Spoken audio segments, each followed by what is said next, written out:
So, first of all, begin by adjusting your motivation, thinking that in this occasion I have obtained the precious human rebirth, I have met with the precious teachings, and therefore, in order to reach a state of enlightenment, in order to benefit all other sentient beings, I am here to listen to these teachings. So, according to these instructions of all the great lamas of this tradition, please adjust your motivation accordingly. Okay, as for the teachings, we have the words of advice for lay practitioners, which are verses urging or motivating us to extract the essence of this leisured human life. The text begins with verses of praise towards Tara, and then yesterday we started with a number of those verses. So whatever is the occasion, whatever is the teaching that you receive, the best motivation to establish in order to receive the teachings is the mind of bodhicitta. And why do we say that bodhicitta is the best motivation? It is the best because actually there is the most benefit from this type of mind. If you are just focusing on doing something for your own benefit, for your own happiness, this is just too narrow. This is something that comes from self-cherishing thoughts.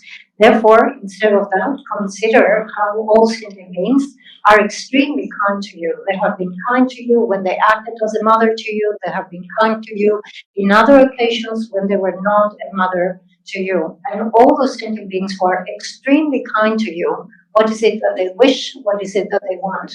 They all wish to have happiness. They all wish to avoid any suffering. However, they find themselves in a situation where they are confused in terms of the causes that bring about that happiness or that freedom from that suffering. And therefore, looking at this situation, you have the wish that says, I am the one who will liberate them from their suffering. I am the one who will lead them into the state of happiness. However, realistically, understand that right now you don't have the power, the capacity to do that. And then you ask the question, who has the power to do that? Only a perfectly complete Buddha has the power to do that. And therefore, you adjust motivation thinking, therefore, whatever activity I do here, I do it because I want to reach a state of Buddhahood in order to benefit all sentient beings. So this is how we adjust motivation. We continue today with verse number 5. So the verse says, think therefore, upon seeing and hearing of others' deaths, I am no different. Death will soon come. Its certainty is no doubt, but no certainty as to when. I must say farewell to body, wealth, and friends, but good and bad deeds will follow like shadow. So here we are reflecting death and impermanence, and the characteristics of that contemplation is that death is certain, death will certainly come, but the specific time of death is uncertain. These aggregates of suffering that we have established are very fragile, and therefore they are very susceptible. So just as we witness the death of other people, we have to be certain that this will happen to us. And when death arrives, at that point we have to say farewell to the body. We have to be separated from friends, acquaintances, our wealth, things that we enjoy, and so forth. And what follows after that is that the good and bad deeds will follow us. The results of this will follow us like a shadow. So once you are observing someone else dying, sit here upon seeing and hearing of others' death, you have to reflect, I am in a similar situation. This will also happen to me. I will certainly die. I do not know the exact time. At the time of death, there will be this separation, and the only thing that will be good and bad actions. We continue with the next verse, verse number 6. From bad will come the long and unbearable pain of the 3 lower realms. From good, the higher, happier realms, from which to swift enter the echelons of enlightenment. Know this and think upon it day after day. So it says, as a result of negativity, we will be reborn in the 3 lower migrations. We know the 3 lower migrations here, talks about the 3 lower realms, refers to being reborn as a hell being, as a hungry ghost, as an animal. In terms of the hells, we know that we have the hot hells and the cold hells.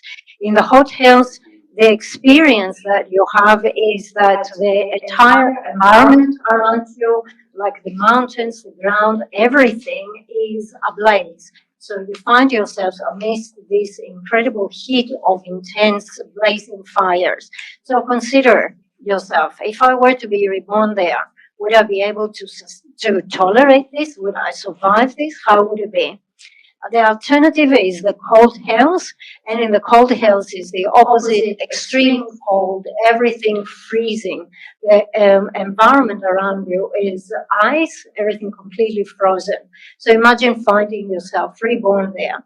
Again, extremely difficult to tolerate. Right now, in this human existence, when it gets too hot, we can turn on the air conditioning. When it gets too cold, we turn on the heating, or you can put an extra layer of clothes and so forth. So you can protect your body, you can tolerate, you can moderate and tolerate the temperature. But once you find yourself in a berth in the hot or the cold hills, you don't have this means to protect yourself. So just think, would I be able to tolerate this? Obviously not. Another type of lower rebirth is a rebirth as a hungry ghost, characterized by intense suffering that comes from thirst and hunger. They do not get anything to eat or anything to drink.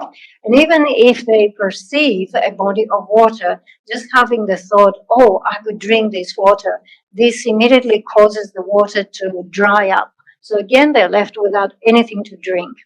In the occasion where they actually gain access to something that they can drink, that liquid appears as mucus and pus and blood.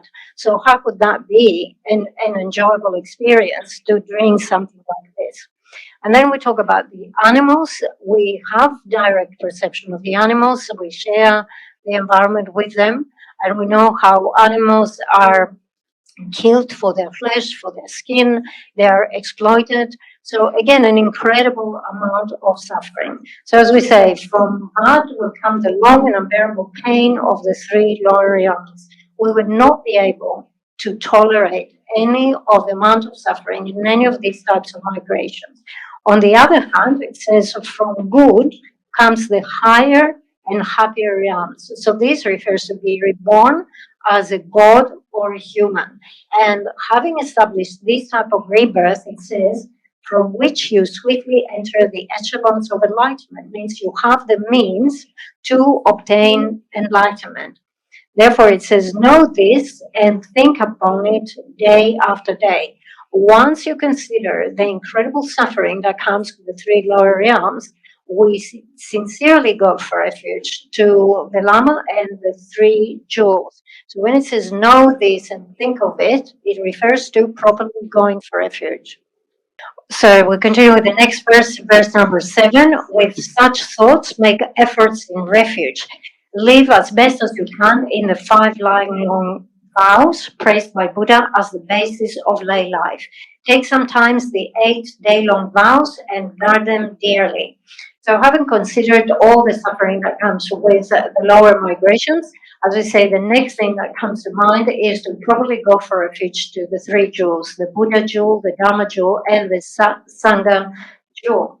So once you go for refuge, the thing that comes from that is holding vows. You have some commitments. Therefore, it says here, live as best as you can with the 5 lifelong vows. These are the vows of refuge, praised by Buddha as the basis of lay life. So according to, the Buddha has praised these vows for lay practitioners. So according to the capacity of your mind, it is very good to assume whichever level of vows is appropriate for you. So you could have the lay vow, male, female, or you could have long vows, you could have little vows, according to your level of capacity. In addition to those lifelong vows, as it says here, occasionally, sometimes you can take the 8 day-long vows. So you know how sometimes on special days we take the precepts, the Mahayana precepts, where you have the vow of not eating after lunch. You take your lunch and then there is no dinner and so forth. So there's a cluster of 8 vows, 8 precepts that comes with this. It is very good, as it says, to take it occasionally. You could take these vows, let's say, for a week.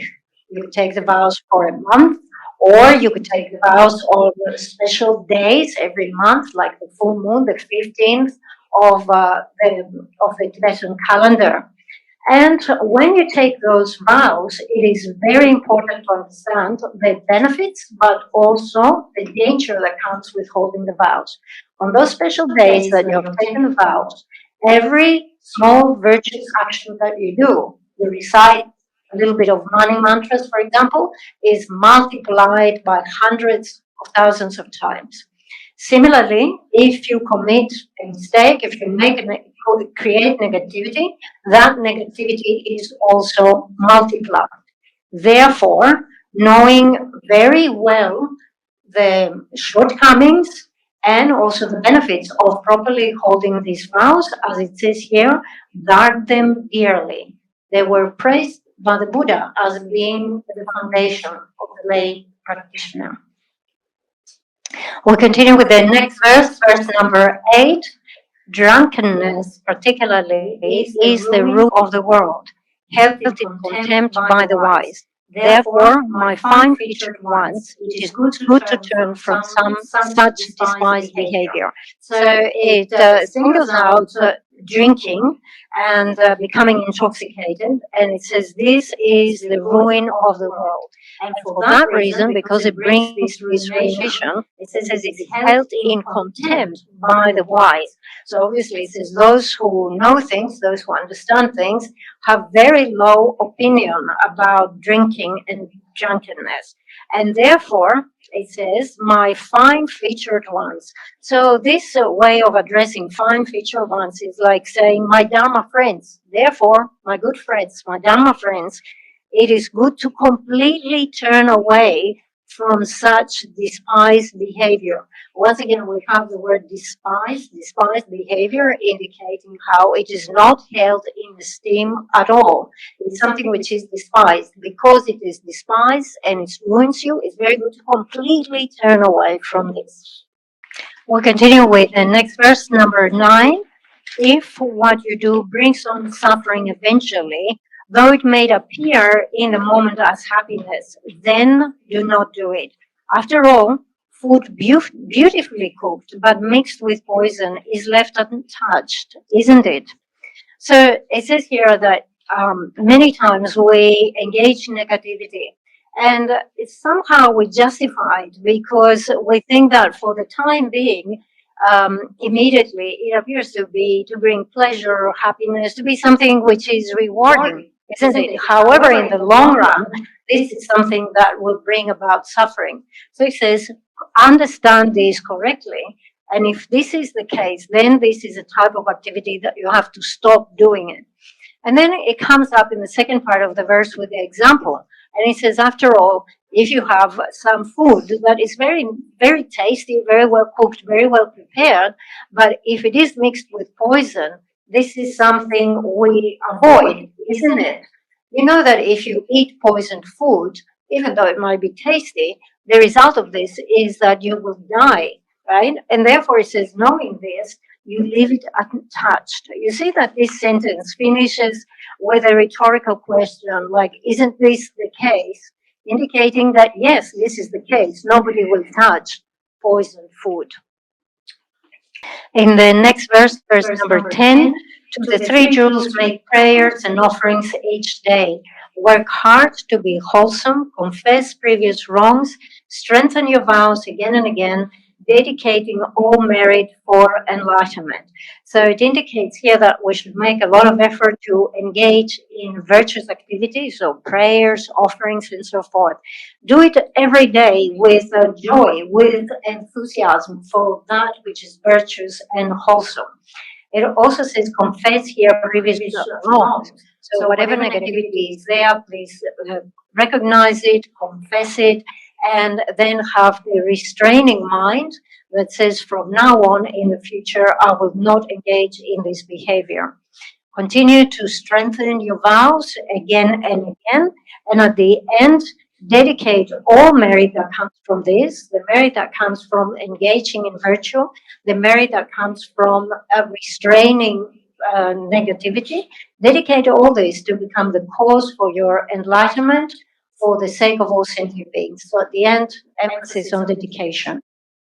Verse number 11, to conclude. So in brief, you are born alone, you die alone, friends and relations are therefore unreliable. Dharma alone is the supreme reliance.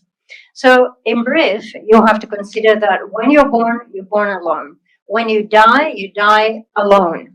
And therefore it says you have to consider that all the friends and the relationships are unreliable. What it means by this sentence is that often for the sake of relatives and friends, we engage in negativity. And this negativity is something that stays with us. It's not shared with them, it just stays with us. So it is as if the friends and the relatives are the ones that are pulling you down into the hells. In that sense, it says they're unreliable. In the last line, it says, Dharma alone is the supreme reliance. So see clearly that what is worthwhile to engage is Dharma, and decide single-pointedly 100%. I turn myself to the practice of Dharma. The next verse, verse number 12. This short life is over, gone in a flash. Realize that come what may, now is the time to find happiness everlasting. Do not live this precious human life empty-handed. So once again, we contemplate death and impermanence. We have this precious life right now, but it is not something that lasts long. As it says here, it goes in a flash. And therefore, we understand that whatever happens, now is the time to practice Dharma, to practice pure Dharma. It is, this verse is a motivation. It is urging us. It says, do not waste this opportunity.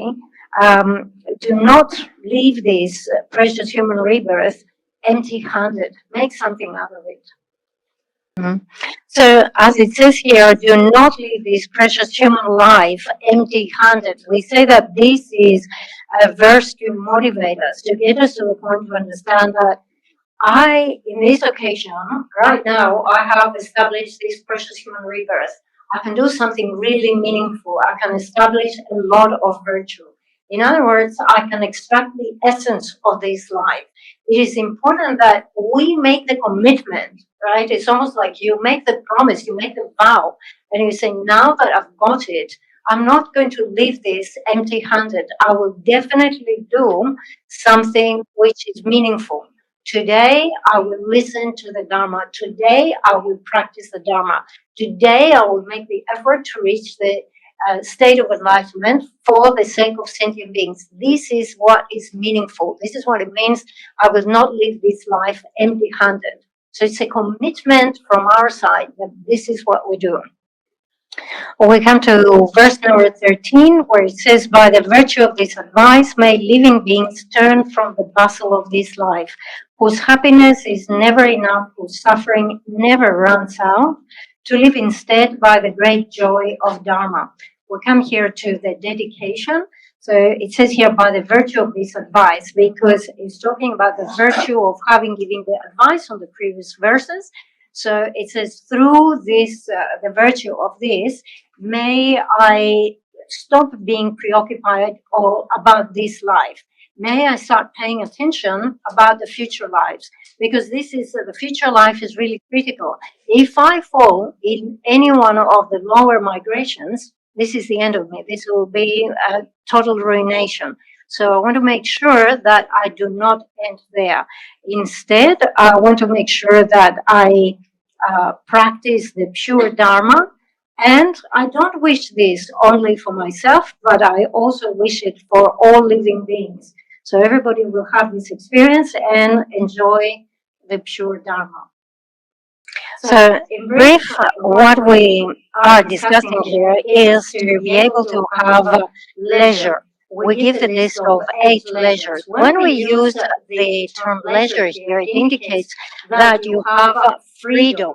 Okay, so in colloquial, when you use the term leisure, it indicates that you have the time, you have the opportunity to do something.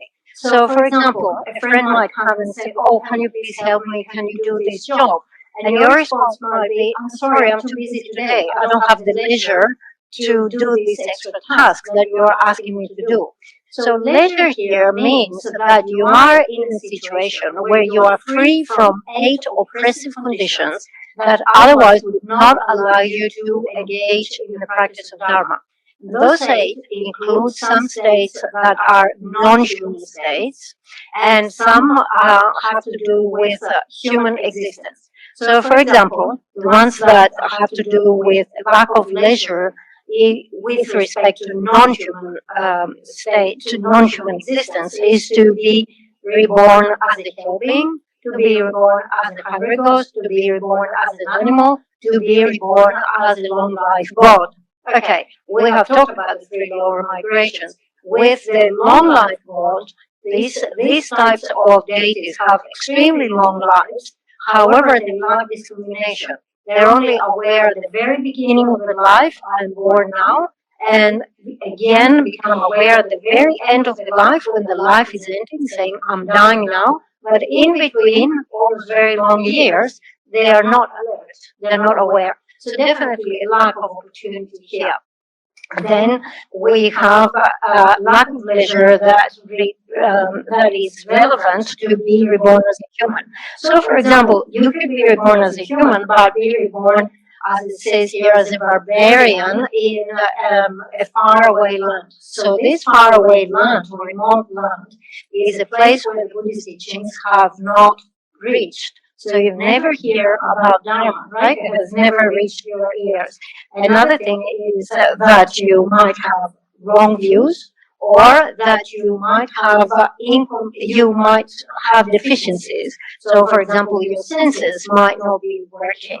All right. So, if you have any of those disadvantages as a non-human or as a human, you are lacking the 8 types of leisure.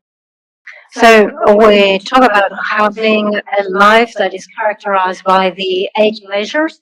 Having the 8 leisures, it means you have avoided 8 oppressive situations that would not give you the opportunity to practice Dharma. In addition to this, it is very good to have the set of 10 endowments. 10 endowments are favorable conditions for the Dharma. 5 of them are related to yourself, and 5 of them are provided from others outside yourself. So, for example, the ones related to yourself is to be born in the central location. So, central location is the opposite of being in a remote land. So it means you're somewhere where the Buddhist teachings have spread, and you have the opportunity to receive those teachings. The second one is that you have all your senses complete, so you're not disadvantaged. So when we talk about all the senses complete, we want to say that all your organs are functioning properly, right? So you can speak, you can understand, you can see, you can talk, and things like that. But the most important amongst those things is to have clear and stable recollection. Your memory, you can remember things, you can retain things clearly. Okay, the next one is that you do not have a livelihood through wrong types of activity. You don't support yourself in this way. And finally, that you have a faith in for example, the objects of refuge and so forth, faith in the correct objects. So these are endowments in terms of yourself. There are endowments that come from others. So, for example, the Buddha has come. The Buddha has given teachings. They are followers of those teachings. Others support you with great kindness in the path. So, if you have the full set of the 8 freedoms and the 10 endowments, it means you have established the precious human rebirth. Now, in terms of establishing or getting all of those things that are favorable for Dharma, it is something that you personally have to make that path. You have to make that happen. It's not that someone else is going to provide this to you. It's not that someone else is going to pull you and put you in the right path. You have to make this happen for yourself to establish the precious human rebirth. And once you have this precious human rebirth, then you make it meaningful. You do something meaningful with it. You extract the essence of the precious human rebirth. So that's in brief the meaning of the text. We conclude with verse 13, which, as we say, is a prayer. So it says, by the virtue of this advice, there has been advice given, explained to us the shortcomings of negativity and all the benefits of engaging in virtue. So by the virtue of this advice, may living beings turn away from the bustle of this life, whose happiness is never enough, whose suffering never runs out. Meaning, may we all reverse and stop this great attraction that we have for this life. And having turn away from the attractions of this life, may we all instead live by the great joy of Dharma. So may we enjoy the Dharma, may we taste the joy of pure Dharma. So with this verse here, we conclude the presentation of those verses that urge us to extract the essence of the life of leisure. Okay, so as we say here, the most important thing is to establish this precious human rebirth. And once we establish this precious human rebirth, it is important that we practice Dharma. The different types of Dharma, what we practice here, of course, we're talking about Buddhist Dharma. And within Buddhist Dharma, the specific lineage that we want to practice is the Mahayana. Within the Mahayana, that means that we will need to generate the mind of bodhicitta, the mind that aspires and wishes to reach the state of enlightenment for the sake of all sentient beings. So any Dharma practice that you engage, please always try to do it within this mind frame. Always give up attachment for the pleasures of this life. Always engage pure Dharma and engage the Mahayana Dharma and say that whatever you practice, you do it for the sake of sentient beings. If you have this mindset that says that whatever I do it so that I can reach enlightenment for the sake of sentient beings, you derive great benefit. Now, we all talk about having benefit, right? Whatever activity you do, you're looking for some benefit. So why not derive benefit through your practice of Dharma as well? Doesn't that make sense? So make your practice of Dharma something which is very beneficial. So as much as you can, please generate this aspiration, the double aspiration of bodhicitta that says, I wish to reach the state of enlightenment for the sake of sentient beings. Together with that, it is very important. So go over those vows again and again, whether you do it in Tibetan, whether you do it in Chinese, in English, whatever language you choose to do it, please go over this because this strengthens the vows and the aspiration within your mind stream.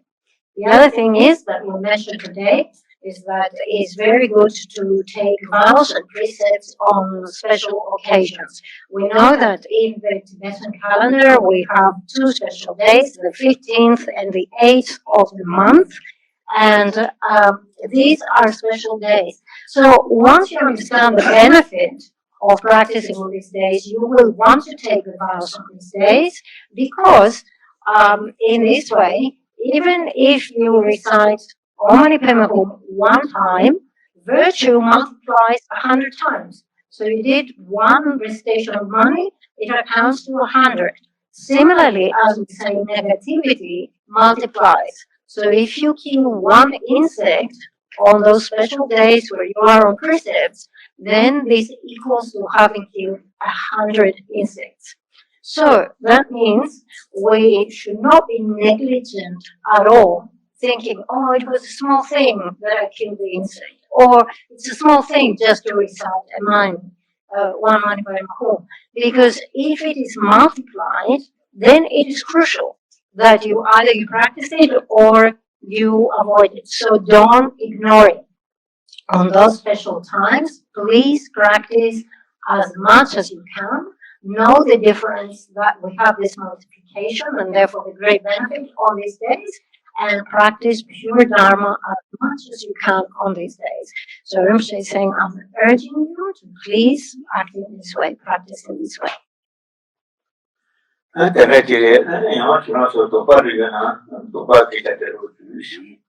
All right, so now if you have any doubts or questions, please speak up. Good evening, Rinpoche. Thank you for your teaching. Good evening, Rinpoche. Thank you, Rinpoche, for your teaching. I have a question here that if on the precept day and we accidentally kill the insect, what kind of remedy should we do? Yeah.